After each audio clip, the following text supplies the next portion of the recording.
ஸ்ரீ சௌடாம்பிகை ஜோதிடம் நேயர்கள் அனைவருக்கும் ஜோதிடர் ஜெய தமிழ்ச்செல்வனின் அன்பு வணக்கங்கள்.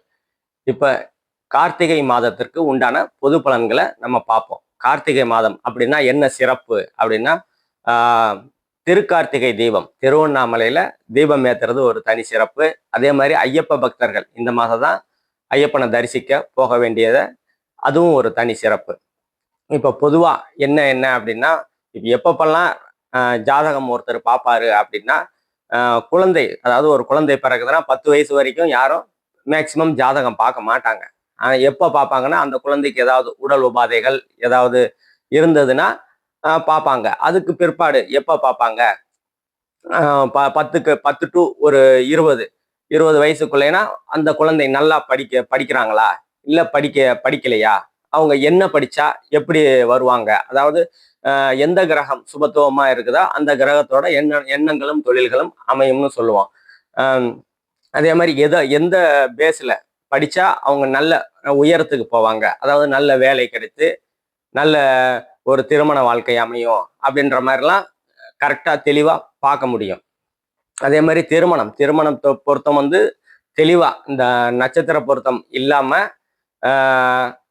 கட்ட பொருத்தம், தசாபுக்தி பொருத்தம், அந்த மாதிரி தெளிவான ஒரு திருமண பொருத்தத்தை நம்மளால பார்க்க முடியும். அதே மாதிரி ஒருத்தர் அரசு வேலையா இல்ல தொழிலா அப்படின்ற ஒரு இதுவும் இருக்குது. அதே மாதிரி தொழில முன்னேறுவாரா இல்ல வேலை செஞ்சு முன்னேறுவாரா, எது அவருக்கு கரெக்டா இருக்கும், அந்த மாதிரி பாதையை சூஸ் பண்றதுக்கும் ஜோதிடம் பார்க்கறது ஒரு நல்ல விஷயமா இருக்கும். அதே மாதிரி ஒருத்தருக்கு அரசு துறையில வேலை செய்வாரா, அரசு துறையா இல்ல தனியார் துறையா, எதுல அவருக்கு பொருளாதாரம் ஈட்ட முடியும், பணம் வரக்கூடிய வழிகள் என்ன, அதே மாதிரி அரசு துறையா இல்ல மத்திய அரசு துறையா, இதெல்லாம் வந்து நம்ம தெளிவா வந்து தசாபுக்தி பலன்களோட தசாபுக்தி அமைப்புகளை ஜனன ஜாதக கொடுத்தீங்கன்னா, ஜனன ஜாதக அடிப்படையில தான் தசாபுக்தி அடிப்படையில தெளிவா கணிச்சு வந்து சொல்லலாம். நம்ம சேனலை சப்ஸ்கிரைப் பண்ணுங்க, லைக் பண்ணுங்க, ஷேர் பண்ணுங்க. இப்ப நம்ம எல்லா ராசிக்கும் உண்டான பொது பலன்களை பார்ப்போம். மீனராசி நேயர்கள் அனைவருக்கும் ஜோதிடர் ஜெய தமிழ்ச்செல்வனின் அன்பு வணக்கங்கள். உங்க ராசி இப்ப வந்து ஜென்ம சனி போய்கிட்டு இருக்குதுங்க. அதாவது விரய சனி முடிஞ்சு ஜென்ம சனி போயிட்டு இருக்குது. ஒரு 3 வருஷமாவே கொஞ்சம் சிக்கல்ல தான் இருந்திருக்கிறீங்க. இப்ப குரு பயிற்சிக்கு அப்புறம் உங்க ராசிநாதன் ஆகிய குரு உச்சமாகிறாரு. அதனால ஒரு கொஞ்சம் பிரச்சனைகள் குறைஞ்சிருக்கும். அதே மாதிரி அந்த ராசியில இருக்கிற சனி பகவானை பார்த்து சனி பகவான் கொடுத்த தொல்லைகள், துன்பங்கள் அதெல்லாம் வந்து கொஞ்சம் குறைஞ்சிருக்கிற தன்மையில இப்ப 13 நாட்களுக்கு பிற்பாடு குரு வந்து அதிசாரமாக போறாரு. உங்க ராசிக்கு 4ஆம் இடத்துல இருப்பாரு. உங்க ராசிக்கு இருந்து வந்த ஒரு அனுகூலமான சூழ்நிலைகள்லாம் வந்து குரு 4ஆம் இடத்துக்கு, உங்க ராசிக்கு 4ஆம் இடத்துக்கு போய் உங்க ராசியை பார்க்காததுனால மேற்கொண்டு இன்னும் கவனமா இருக்கணும். என்ன கவனமா இருக்கணும் அப்படின்னா, எதுலையும் முதலீடு போடாதீங்க. பொருளாதாரத்துல கொஞ்சம் தேக்கம் இருக்கதான் செய்யும். ஆனா இருக்கிற காசு இருக்கும். இருக்கிற காசை வந்து வீண் விரயம் எதுலையும் பண்ணிடாதீங்க. நான் அதுல போட்டா காசு வரும், இதுல போட்டா காசு வரும் அப்படின்ற மாதிரி ஏமாற்று வார்த்தைகளுக்கு வந்து மயங்கிடாதீங்க. அந்த அமைப்புகள்லாம் இப்ப நீங்க கொஞ்சம் ஜாக்கிரதையா இருக்கணும். அதே மாதிரி 4ஆம் இடத்துல இருக்குன்னா வீடு வாகன யோகம்லாம் உண்டு.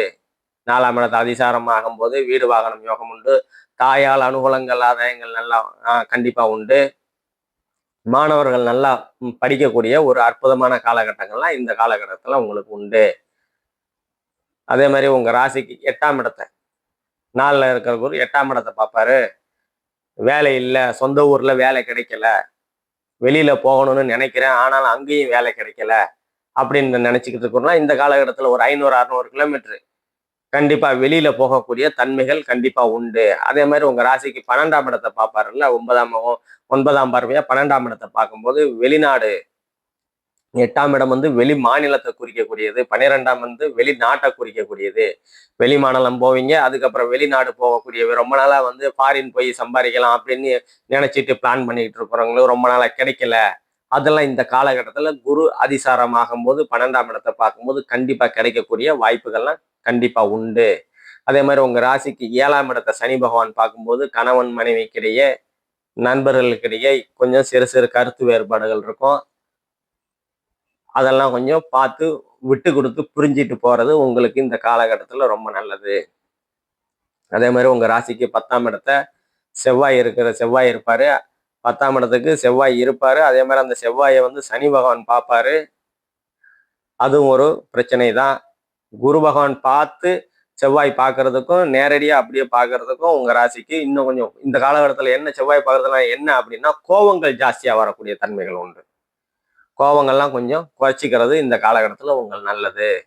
ஏற்கனவே வந்து சனி பகவான் அங்க இருக்கிறதுனால ரொம்ப பிடிவாதம், கொஞ்சம் தாமதமா எந்த ஒரு வேலைனாலும் அப்புறம் பார்த்துக்கலாம் அப்படின்னு நினைச்சுக்கிட்டு இருப்பீங்க. போட்டு தள்ளி போடக்கூடிய செயல்கள்லாம் இந்த காலகட்டத்தில் உங்களுக்கு இருக்குது. ஆனா செவ்வாய் போடும்போது அவசர கொடுக்கத்தனம்னு சொல்லுவாங்க. அதை பண்ணிடலாம், இதை பண்ணிடலாம் அப்படின்ற மாதிரி அமைப்புகள்லாம் கண்டிப்பா இருக்கும். இப்ப நம்ம சொன்னது எல்லாமே பொது பலன்கள் தான். துல்லியமான பலன்கள் வேணும் அப்படின்னா ஜனனகால ஜாதக அடிப்படையில தான் பார்க்க முடியும். கீழே நம்ம நம்பருக்கு கான்டாக்ட் பண்ணிட்டீங்க. அதை வச்சுதான் வந்து தசாபுக்தி அடிப்படைகள்ல என்ன எப்படி எப்படி இருக்குது, எந்தெந்த காலகட்டத்துல பிரச்சனைகள் இருக்கும், எப்ப வந்து எது நாள் வரைக்கும் தடைகள் இருக்குது, ஒரு திருமண தடையா எத்தனை நாள் இருக்கும், ஒரு வேலை ரொம்ப நாளா இல்லையா, இல்ல தொழில்கள் மந்தமா போகுதா அப்படின்னா ஜனனகால ஜாதகத்துல என்ன நடக்குது, தசாபுக்திகள் தான் மெயின். அந்த அடிப்படையில வந்து கண்டிப்பா வந்து உங்களுக்கு தெளிவான தீர்வு வந்து கண்டிப்பா கிடைக்கும். கீழே நம்ம நம்பருக்கு கான்டாக்ட் பண்ணிக்கங்க. நன்றி, வணக்கம்.